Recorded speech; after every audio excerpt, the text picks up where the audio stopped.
Good evening. The topic that I'm going to cover today is atomic habits, tiny changes, and remarkable results. So, what made me choose this topic today is the book that I'm currently reading.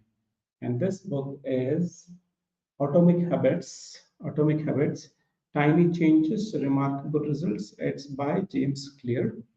It's a beautiful book that I'm currently going through. And Uh, in this book, James Clear, who is an American author and a speaker, talks about how you can start doing small changes every day and build upon it so that you can achieve remarkable and great results. The general conception is the harder I work, the bigger breakthroughs that I'll have, that's when I'm going to impact the world and be very successful. But James Clear says that everything starts with the small changes. So he gives an example of a flight which is wanting to take off, and instead of going in the direction where it wants to reach, it was deviated by 1 degree and it did not reach the place where it intended to reach but reached a different place because of the small change.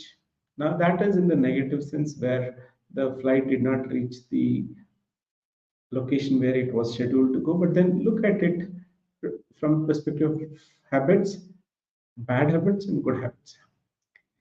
If you cultivate bad habits, those bad habits will also get magnified and you will not reach your destination. The good habits, on the other hand, if you start inculcating them at early age or whatever, wherever you are right now, they compound and give compounded effect.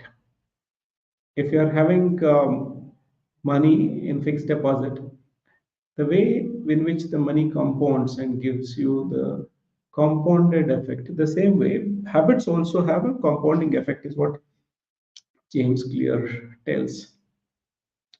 In this book, he gives a 4 step process for any habit, and it is very important. It's very easy to also think the way in which he has told, and he has given it scientific reasons why these 4 steps are what you will see everywhere. Now, let's say if you want to have a new habit, the first thing is that you need to look for is a cue, that is QUE, a signal. Now, let's imagine that you want to wake up early in the morning and go for jogging. It's a good habit that you want to incorporate, but then you have not been able to do so. The cue could be that you have an alarm clock and you place the alarm clock far away from where you are sleeping.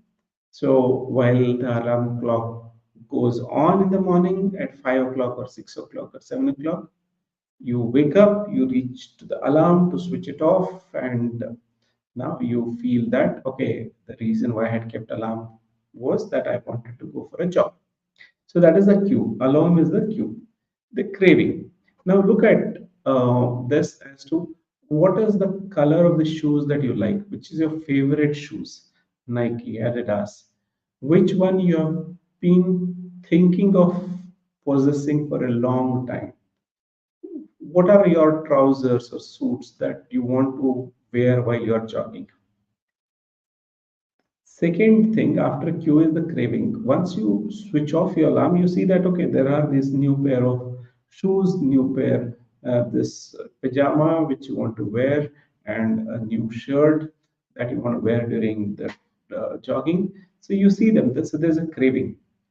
So then the response is that okay, I will have to now use the shoes and the new shorts and shirt for my running. So the response is that you put on the shoes and then are ready.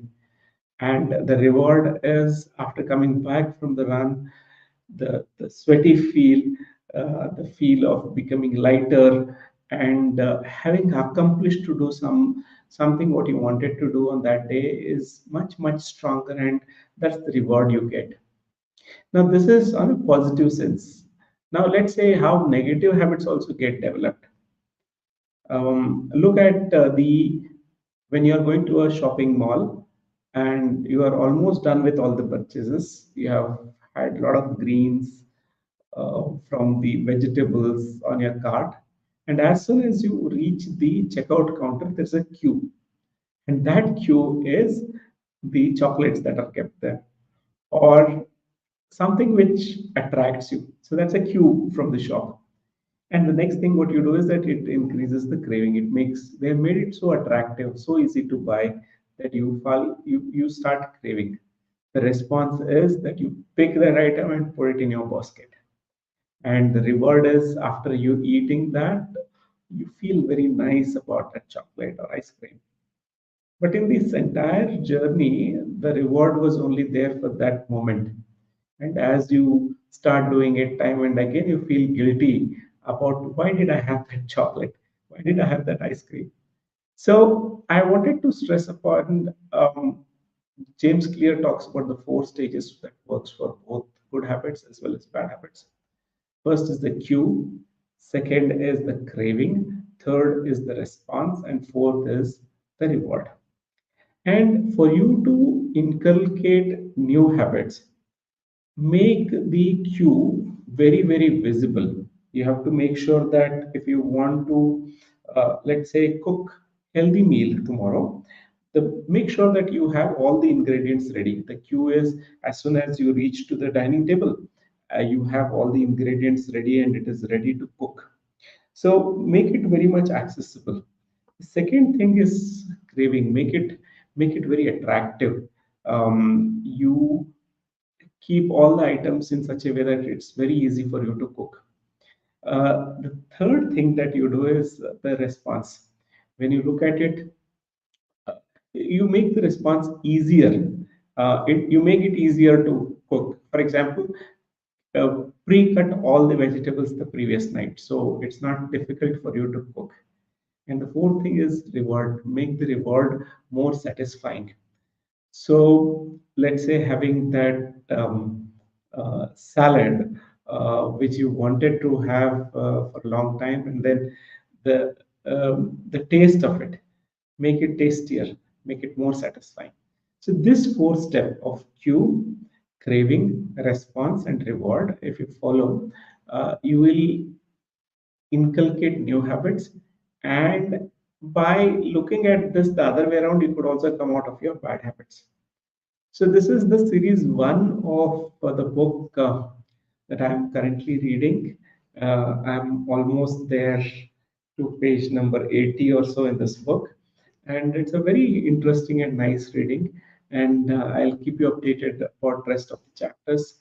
I found it to be very interesting, and also there is summary of 28 minutes on YouTube. You could also go and watch that.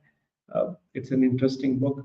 Let me know in your comments what you, if you have read this book already. Let me know. If you have not read this book, go and look at the summary on YouTube. Buy this book or buy the Audible. So right now I'm listening to this book through Audible, and also reading, because this is what I found it to be easier, because when I'm in the listening mode, whenever there is text, I don't have to stress a lot on reading it. But whenever there are tables and figures, I look into the table and figure, and it makes the reading so natural for me.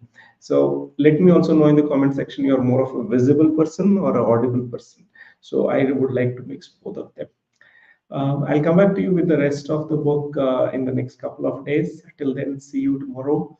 Bye bye. Thank you so much for liking this video. Do comment and let me know your thoughts. See you tomorrow. Bye bye.